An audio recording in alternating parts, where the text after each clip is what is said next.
This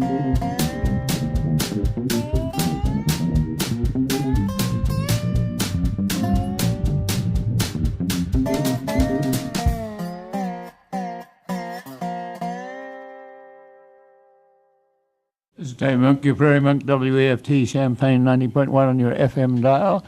And David's away this morning, not so well. And he does an awful lot of support work for this program and runs the engineering so that our voices get to you in a proper manner. So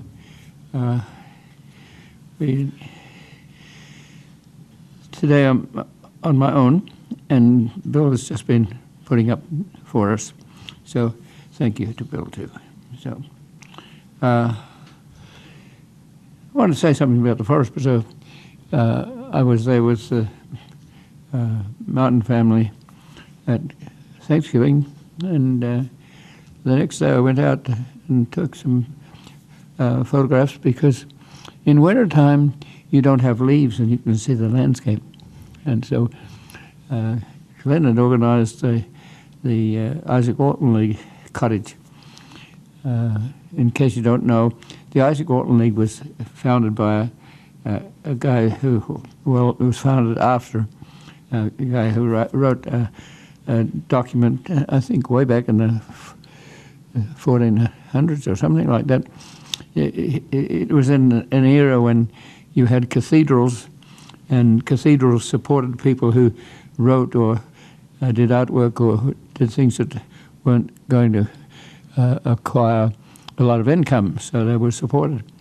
And Isaac Walton wrote a treatise on fly fishing, and then that's become a national, international group of people who look at nature and nurture and acquire land for conservation, and it's been a rather wonderful organization.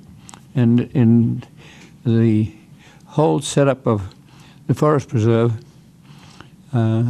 some groups that contributed fairly massively to the foundation of the Forest Preserve, and it's about 75 years old now, thought that some cottages in the woods would be quite appropriate, and they are. They allow for meeting places. Other people meet there. There's a Rotary Club has supported a golf course, and there are other little spots. Part of this was put together by H.I. Kelvin. He belongs to a family that has had a lot of influence in Champaign. He was the director of the powerhouse behind the Cap and Ground people, and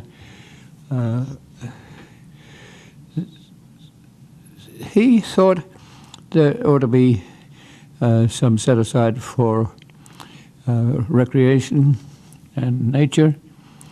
I went to Europe and looked at various set-asides there, came back, and they started a forest preserve.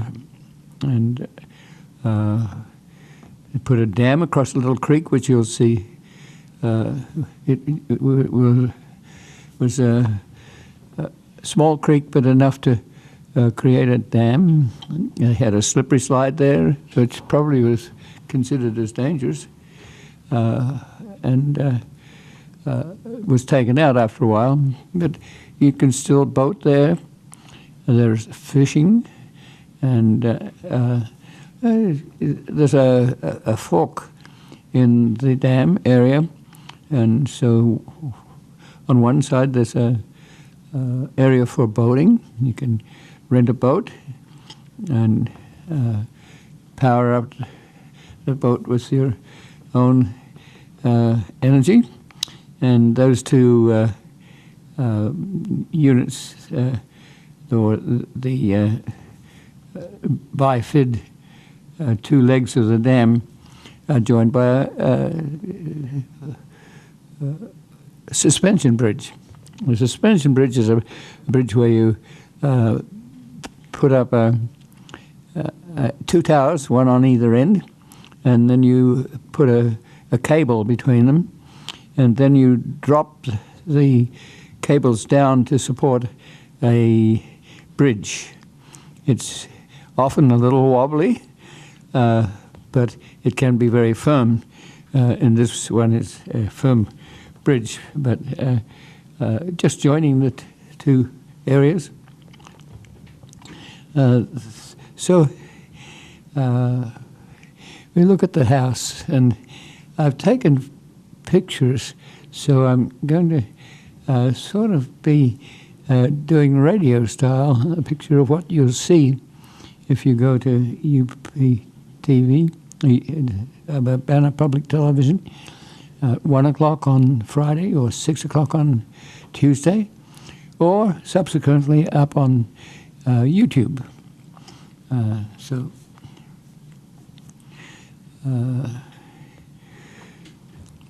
The first image I have is of the house.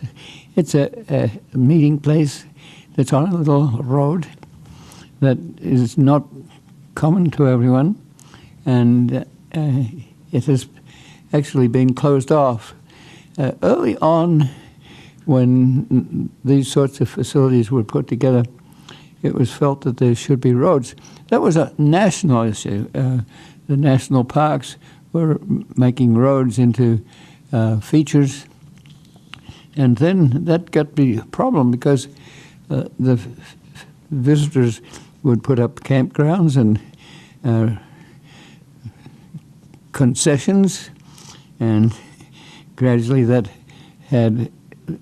was destroying the nature of the place.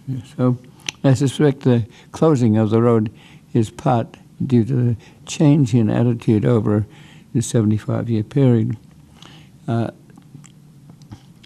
So I'm at this little house which has a patio so that you can look out and see the birds and see the Sangamon River. So Sangamon River goes through, and you can actually see it, and they're not looking through the leaves that are there in the summertime. The patio just allows you to be out into the wild almost without being inside. But inside there's a nice fireplace, and there's room for a kitchen, and quite a few retirees would belong to it, male and female, and it's been having a rough time keeping afloat with enough membership. It's not unusual for non-profit agencies to be in that situation, and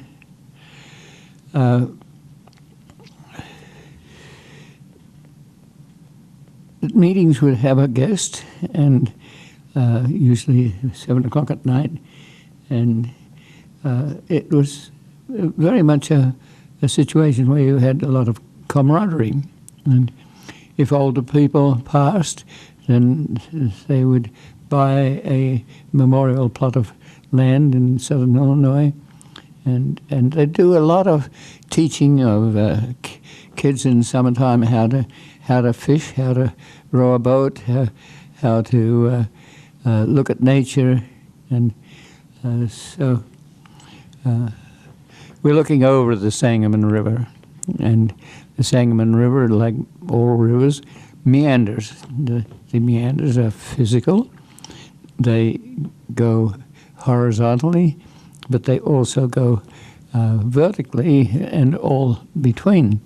So if you're looking at the vertical thing, you have riffles and ponds. So that's part of a sigmoid curve vertically. If you go horizontally, you'll find that the sigmoid curve is horizontal, and so there's a an erosion of the bank on one side and a beach on the other side. So the physics of it is well studied, and it is very different from having a drainage ditch which is made very straight, because the drainage ditch never works that way. The water will, after give it 15 years, and it's making its own meander and its own riffles and ponds.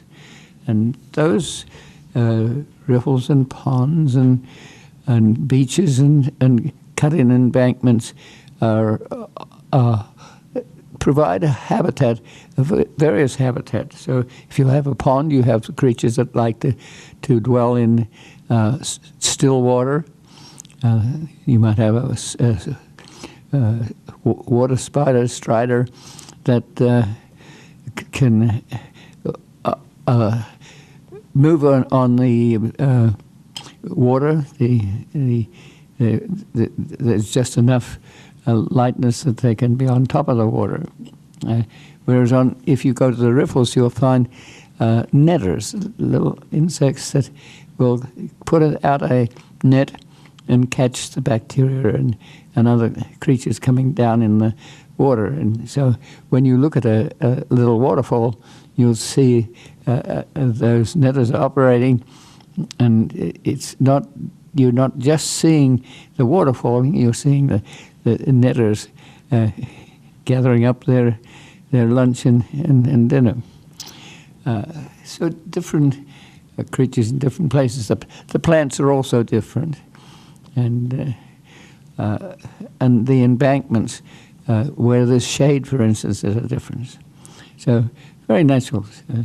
I took photographs of the house and then of the Sangamon River, and looked at the flow of water, which is very easy to see because it's fall and the leaves are in the water, and you can see the leaves flowing and meeting this meandering stream according to its physics. And if you back off that, you can see where the river will, over 1,000 years, cut in on one side and have a beach on the other. So if you're going to picnic on a big river, you're going to picnic on the beach side, and you're going to swim on the cut side. And if you have a tree that's leaning over the cut side, you're going to be able to put a swing there and swing out and over and into the deep water.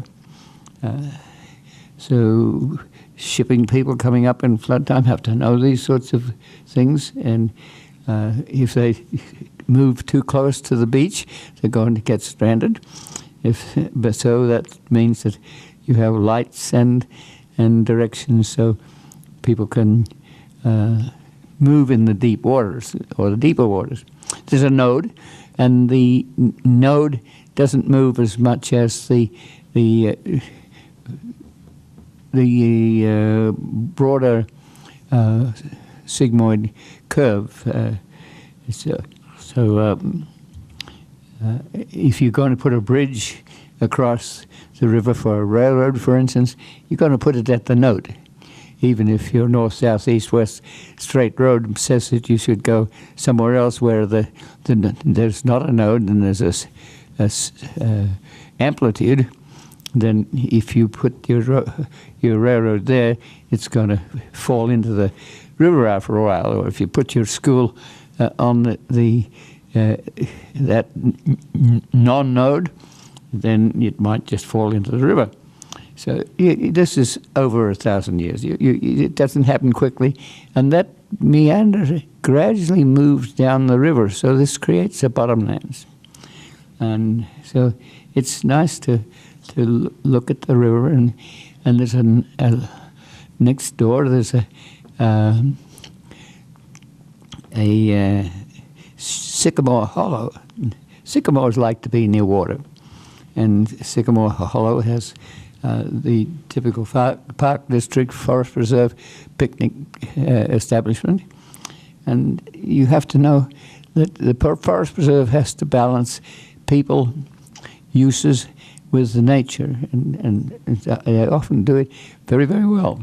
And so that little stream is the stream that gets dammed for the forest preserve resource that's a little bit to the east, and it trickles into the Sangamon. And we look at the trees that are there. There's a cypress tree that's obviously a tree that doesn't necessarily belong in this area, so it's probably planted by the Forest Preserve or by Isaac Walton League or the other agencies that are there, Audubon and the like. So this little trickly stream runs in a meander, and a little block of trees is there standing together. You have to wonder, how did these trees all get in the same place? Well, they might have had a mother tree that gave forth the seed for a little grouping. It might have been the grouping was put there by biologists who understood that this happens, and they could simulate it. You notice that most of the background vegetation is kept. The dead trees are there. They provide room for the woodpeckers and other creatures. And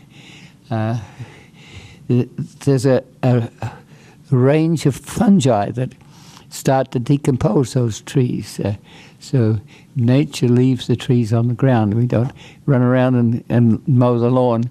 But there are parts of the Forest Reserve that are well known and established as a different situation, where you get to see the woods without having to look through the trees. You can see the trees in the distance, and you can picnic and play ball and whatever. In some places, there's a little prairie that would be put there by the League of Women Voters, and not the best place for a prairie, because on the rivers there's some drainage, so trees tend to grow on the rivers and the river banks. They like to be moist, but they don't like to be with wet feet for a long, long time. So cypress can handle that, but most trees can't. Sycamore can handle it too. So we moved from the Sycamore Hollow down to a little road that I used to use to get into the Isaac Walton League to meetings, and the road has been closed. And that goes back to the era when you had lots of roads through natural areas, and it would seem to me that that road has been considered superfluous.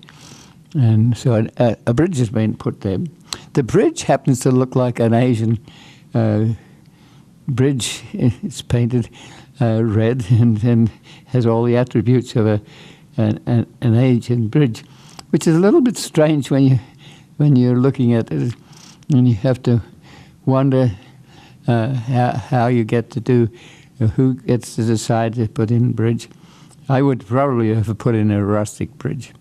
But there's the old road is still there, and there's been a turning place. So if you make, if you go down that road on either side of the bridge, there's a turning place where you can get out. You can use the old road. It's asphalt. And then I walk along in the distance and take a long photograph of the covered bridge. And there's a covered bridge. It's not necessarily the historic covered bridge that you not know about, because covered bridges were usually no windows, so that your horses didn't freak out when you went across the bridge.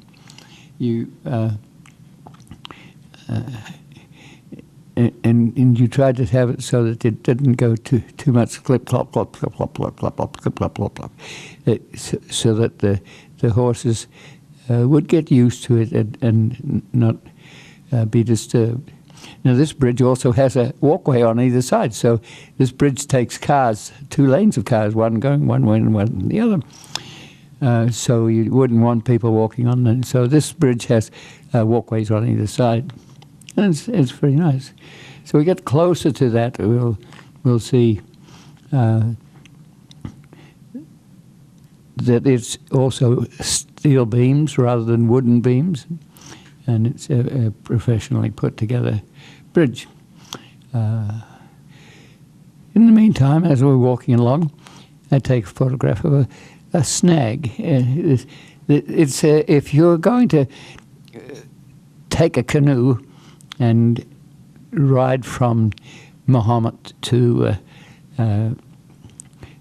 Allerton Park, say, or Monticello, it's going to take you all day to do that. And part of the reason is that there are snags. Because this river meanders, it's going to take out a tree here and there. Older trees are going to get 400 years old, and then they're going to die, and they fall in the river, and you have to portage around that. That means you have to get out on. And in east central Illinois, you're dealing with glaciated material, so you can actually, instead of stepping out onto something like limestone or granite, you are going to slip into muddy territory. So it's not so interesting to portage. And you have to carry your canoe around the snag. In the future, if we use that Sangamon corridor for people, there will be an attempt to remove the snags. That takes a little talent. You've got to be out there with a chainsaw to chain the pieces that are vertical in the air. But then you have to sometimes take a drag line and get rid of the material that's in the water. But it's part of the act. It's part of our ecology. And you have to be patient and tolerate it. You hope that the water on either side is accessible. Sometimes that's not the case. The titles mean that sometimes the river is owned to the middle of the river, and then there's a question of what is the middle, because sometimes the meander, if you have a big gooseneck meander and the river cuts through, then who owns what? We even have a state capital in Illinois at Kaskaskia, which was exterminated because the river went in a different direction, and the Capitol building no longer exists. It's washed away by the erosion. If you want to do it, you probably have to do it in spring, because then there's more water and you can move up the stream. It takes a little more energy for you to move your canoe upstream, or if you were going to go downstream, it's going to go fast, and then you might have to watch yourself, because you would encounter snags, and you have to have a canoe that can handle that. So we're looking at the river, and we're looking at a sycamore tree, and the sycamore tree sheds its bark, and it's white, and it has big leaves, and it's part of the bottomland, and there are bottomland maples, and so I was enjoying myself looking at the various aspects of the forest preserve, and realizing that things about their resources. They have meeting rooms that are beside the picnic facilities. They have places where fishermen can fish. Little places where you can roast your sausages or whatever you want to have, and that has to be somewhat fireproof. You have bicycle ways, and you have a golf course, and the golf course has obviously been supported by the Rotarians, and there's a little Rotarian clubhouse, and you can drive out to it if you need, and every so often there are facilities for children, like swings and slides, and the realization that people don't only go to a nature preserve for its nature. They go there to meet each other, have family picnics, and get-togethers for various generations, and the generations include children, and they like to swing and do things and play games. So in the middle of this is a tower. High Galvin was interested in a tower, and so this tower is surrounded by the officers of the Forest Preserve. So I think that's probably enough to say about my visit to the Forest Preserve, but I was kind of pleased to see that, and good luck to the Forest Preserve. The Forest Preserve now does own the Kickapoo Trail, so you have to give them credit for doing that too. And there was a good fundraiser at Sleepy Creek in Vermilion County for the rail trail, the Kickapoo Trail. But the Forest Preserve is not only nature and nurture, it's also history. And they have a museum. And I took a whirligig to the museum when I went to a meeting once. And I got a call this week. So what do we do with the whirligig? Well, the whirligig is not in ideal shape.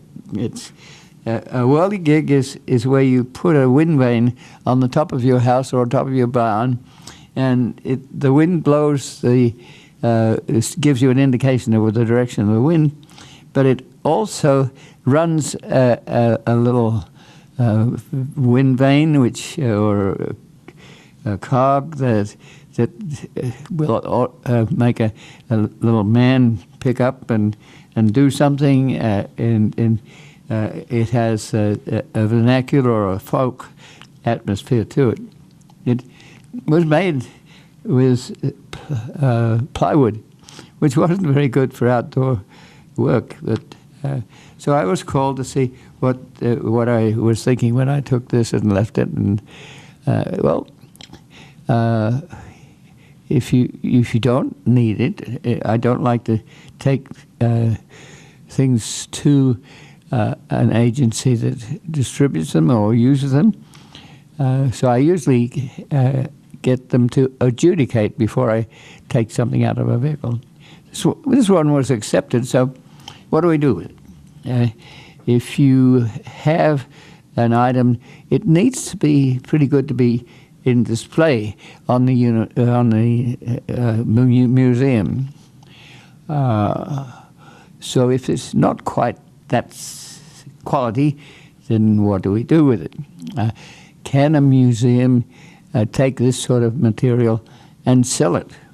Oh, big problem. If you do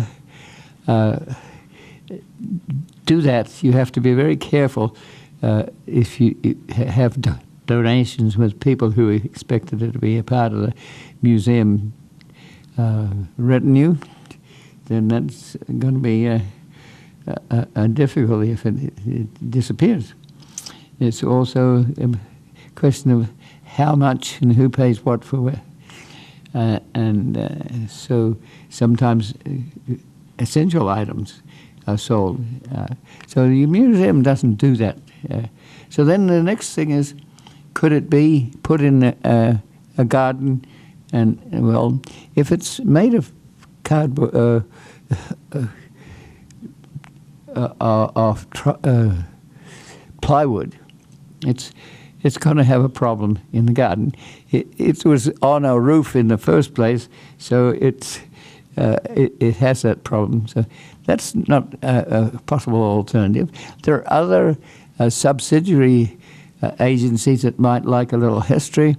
So there's Homer and there's Kerr Township, and so do we have a chance to move it in that direction? There's also a matter of warehousing until you have a situation where you might want to use a whirligig. So we came to the conclusion that it should be a donation, and I would have to sign the appropriate papers, which will come in the mail. I've just done that with some music records that have gone to the Sousa Foundation, and had to go through that sort of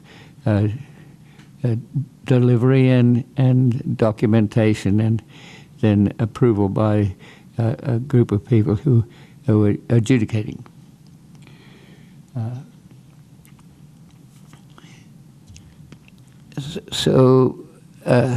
Yeah. Let's change now to the farmers market. I was at the farmers market yesterday. It's kind of a lot of work. I loaded up my vehicle before midnight because it was going to rain after that. And if you have pictures that are water prone, you're going to have trouble loading in the rain. So in the morning, I had to register with the Urbana Business Association, and that meant I had to get my computer into action so that it would answer a internet file, and that always takes just a little bit of energy. And I had to find my code, and that takes talent sometimes too. So, but I find the farmers market outside or inside very friendly and informational too. I talk to people and I learn a lot, and so I just enjoyed being there from 8 till 1 and talking to people. I think the first persons that came along were a couple that had been in Indiana, in the Richmond area for a while, and then come back to Champaign, Urbana, and very interested in. I take a large map, this like 8 by 8, and people can see where they lived and where they know about. So this couple was interested in that, and how they could perhaps be a part of this organization in retirement years.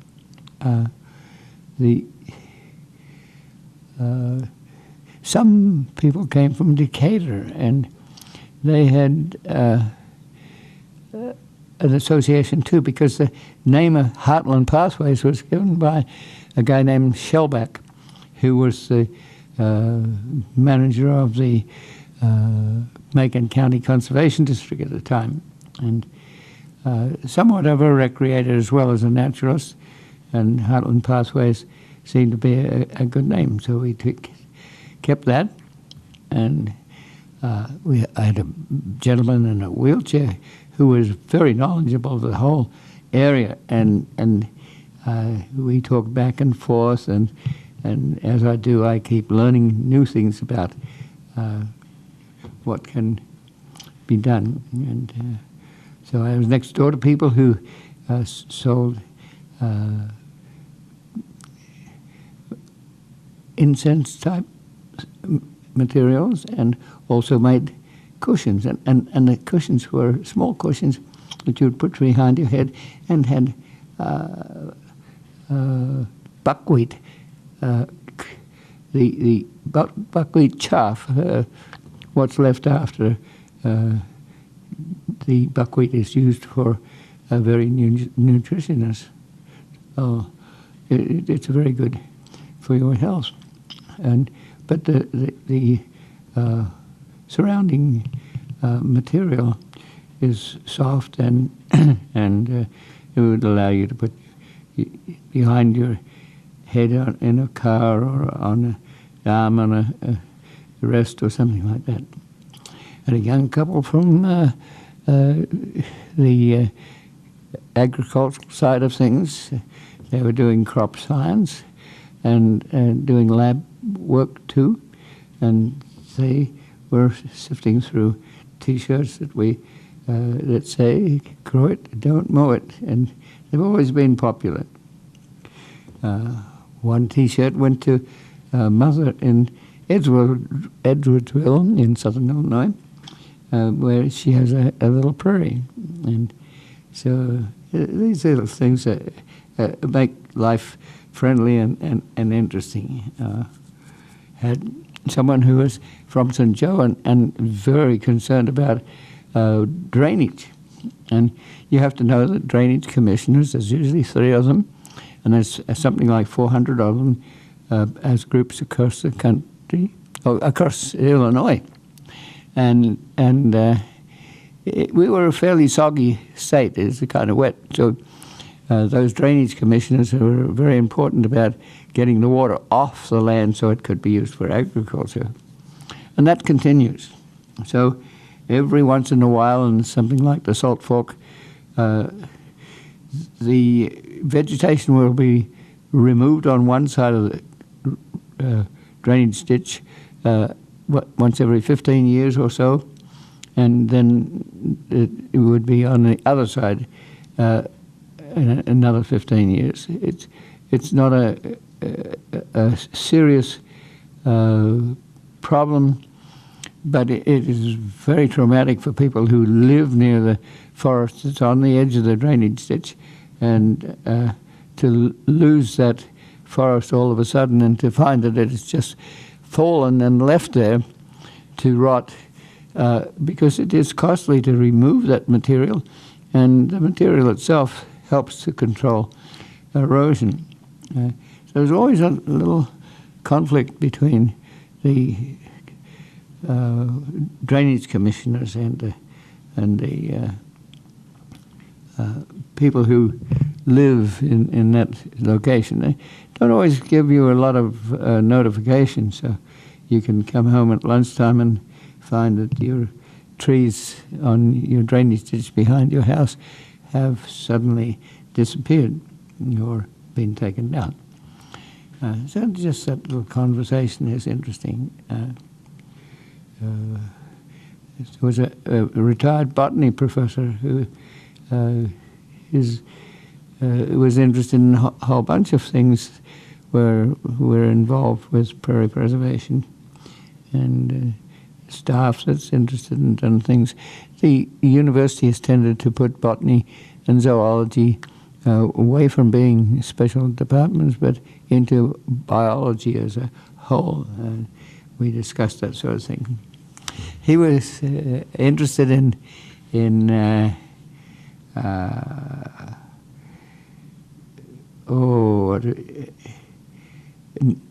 was interested in fungi, and especially morels, which are edible.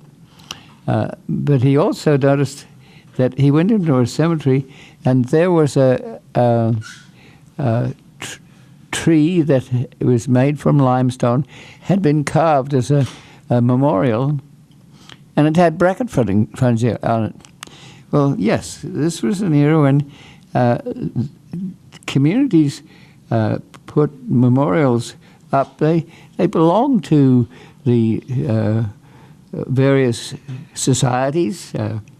They might have been the Masons or the Elks or the Modern Woodsmen, and they had a lot of symbology, and the symbology ran to having a tree that is passed, and the branches were dropped and dead, and there was a symbology of vines like ivy crawling over the tree, and arum lilies, and the bark was realistic, and where there's a cross section you could almost see the cambium and phloem of the botany, and sometimes there was a squirrel in an interesting location, perhaps a snake, and this was the history of death and dying, and that was the memorial. Well, included in that, when you have a tree that is dying, a bracket fungi will often indicate that that particular root is out of is dying. It will be on that side of the tree, and So the botany professor was intrigued by the fact that the vernacular art would include the bracket fungi in the right place. So,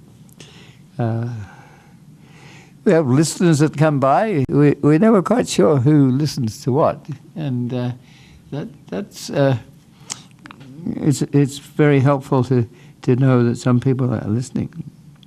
Some people had visited Shady Rest and had to walk down the railroad line or take a bicycle down to a bridge and then have to walk across the bridge because you can't ride your bicycle across railroad ties that are several inches apart, and you see water underneath, so you have to walk your bicycle to the other side. And so we sorted that out. Some people lived at White Heath in their age, and perhaps at Hickory Hill, and that too was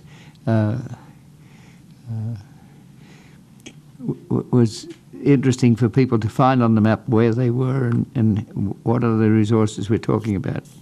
And computer people who have to do a lot of database work and are rather essential to what we do.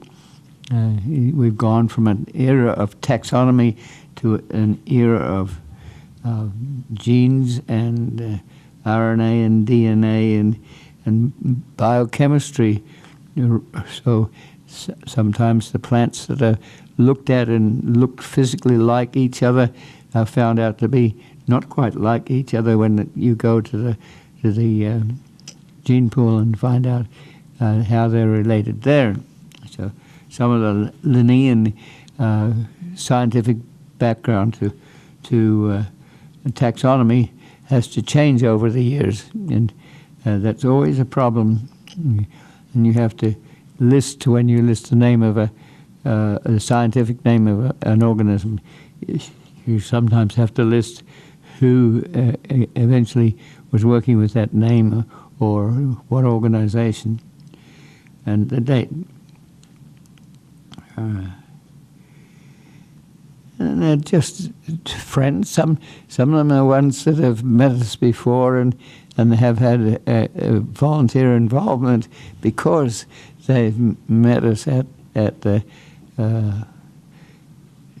farmers market.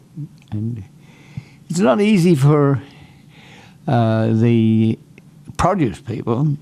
They have a heavy weight of potatoes and carrots and beetroot and a lighter weight of kale and cabbages, perhaps, and broccoli. But it has to be brought inside, and that means you have to have go-karts that do that. And there's always an intriguing number of go-karts. They're all different. And you sometimes can't help people load their own go-karts because they know very well what and how they put something together. So, and that's always fun. You can always pick up something where you can help someone trundle something out, and somebody will help you. Last night or yesterday afternoon when I was closing out, somebody came with a trolley cart that they were going to return to the center, and I said, "Can you use this?" And I said, "Yes, absolutely." So I loaded my tables and pictures on it, and that's also very helpful if you can cover up your things so they don't get wet in the rain. So that's probably enough to say that the next few weeks at the farmers market will be big because it's the time when people are looking for how to relate to their friends and relatives, and we'll be there next week and the next week after that, and then it will be Christmas. I've been, let's see what sort of time we have left. I've been looking at and talking to you about the corridor between Monticello and Cisco, which is very good prairie. I've been writing about it. It's if you can't debate it 1-to-1 or 1-to-2 or 1-to-3. It takes a long while to negotiate the use of something. So the Land Conservation Foundation has looked at us as to whether to buy the prairie we have there, not the world's greatest, but it's the only that's available in form of remnant prairie. This is not a recreation prairie. Remnant prairie, a very good remnant prairie, would have up to 110 species on it. An excellent prairie in this area would probably top out at 80 species, and a reconstruction prairie might be as little as 12 or 24 species. And it has to be, if you're going to recreate, you're going to have to deal with the deer and rabbits and the other livestock that wants to take over, including invasive trees. So what do we do with this corridor? It seems to me that if a trail were put through the middle of it, it would ruin that prairie. If it's a walking trail, that might be envisaged as a possibility. But invariably, these are recreational trails, and they are not so interested in the prairie as in exercise and walking through nature. We're not necessarily noticing the value of it. So I'm tending to think that we should take the old Highway 47, which has been replaced by Interstate 72, and use it as a shared road. That might mean that we can't have cars, the occasional cars. This is not a heavy trafficked road anymore because most of the traffic is on the expressway. But this road runs between Monticello and Decatur, and I'm thinking that if we can deal with the diplomacy and get to have a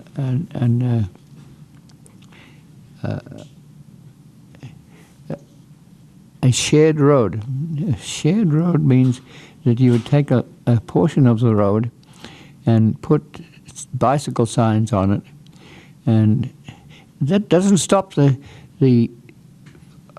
bikers and the hikers from entering the prairie if they want to at certain locations. You would want to put a kiosk here or there that's explanatory. But really, if you have the likes of endangered species, and we have habitat that is rather attractive to rattlesnakes.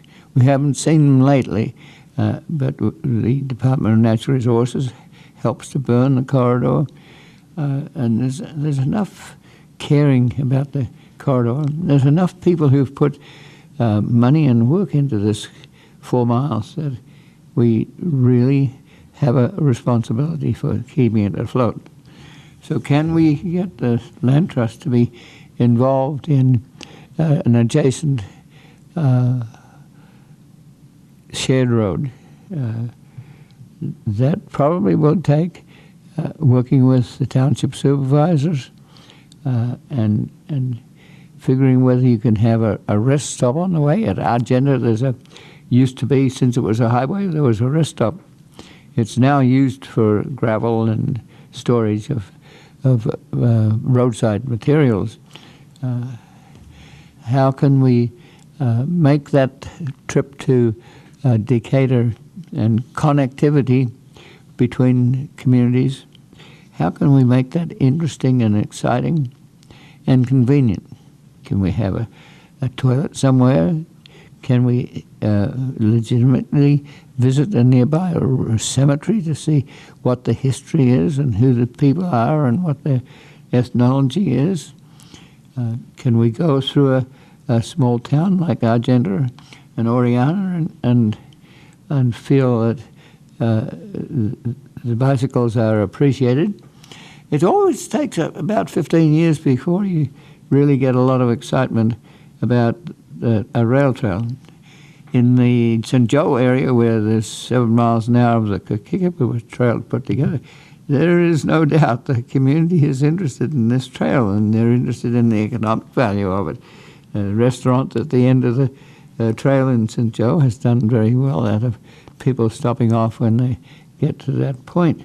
Are there visitors opportunities? Will we preserve the prairie? Will we preserve the prairie on railroad beds that are usually manicured into very wide trails that take out the prairie? How do we talk to the counties and townships and people adjacent? Right just east of St. Joe, for instance, there's a wonderful prairie, and a whole development has gone in the last 20 years. It's huge on the other side of the road. So the prairie has been mown. But how do you go about telling people that that's wonderful prairie and you want to save the soils and go back in there? And you have to hope that the area hasn't been herbicided. So we're looking at the area between Applewood on the west side of Monticello, and the Land Trust is looking at just 3 miles to Armenia. So if it's a walking trail, where do you walk and how do you go through the Allerton Park, and how do you make a circuit if that's necessary? Do you make it go one way, or do you have it go 2 ways? If it's 2 ways and you're going to have bicycles, then you have to have room for the handlebars, and it has to be a 4-foot or an 8-foot wide corridor. If it's going by the Association of Highway Engineers, then you're going to be much more wide than 8 feet. So what are the plans for the future? What are our long-range plans for this? And so we're talking to the Land Trust in a friendly way. It's often in the early stages you're bouncing off of each other, and there may not be agreement. But often as you work at it, you find various places that are you have the exact same agreement, and then eventually you get an agreement, and then that you hope will go into in perpetuity. So the Land Trust is interested in facilitating that. So then you have to figure out whether it goes to a forest preserve or a conservation district. Forest preserves are much more mandated for recreation than conservation district. So then you have to, once again, figure that the prairie could be subject to a trail. And so you put a covenant on the sale so that it will say we don't want a trail. But in the long run, that can be changed at the state or national level. And so you're looking at a skeleton that you're working with now that will come back, will remain for future generations to work with, but will have some permanent conservation easement on it. And although the law can help you by putting a covenant on the purchase or acquisition or assignment, but you have to be sure that that's something that's permanent and it can be changed by some sort of change in policy at the state level. You know, looking at the time, got 2 minutes. So as you roam around, think about these things. Think about how this particular corridor, where we're derailing 4 miles from Whiteheath to Seymour, and we're looking at connectivity. Our Heartland Pathways Trail is just 7 miles from Farmer City. It's even closer to Mansfield. Will that 30 miles be wide, so that none of the vegetation on either side preserves? And will you think about that at a national level? If there's 34,000 miles of rail trails and there's a huge rail-to-trail movement, what does that say about removing the vegetation on the corridor? Does that mean that we take out a lot of the national level vegetation that we would like to preserve? So it's time that we were gone. Keep thinking beautiful thoughts about your natural history and the natural history that you came from. It might be very different from here. And this is Dave Monk, the Prairie Monk, WEFT Champaign 90.1 on your FM dial, and music for Suri, music for, from India is next.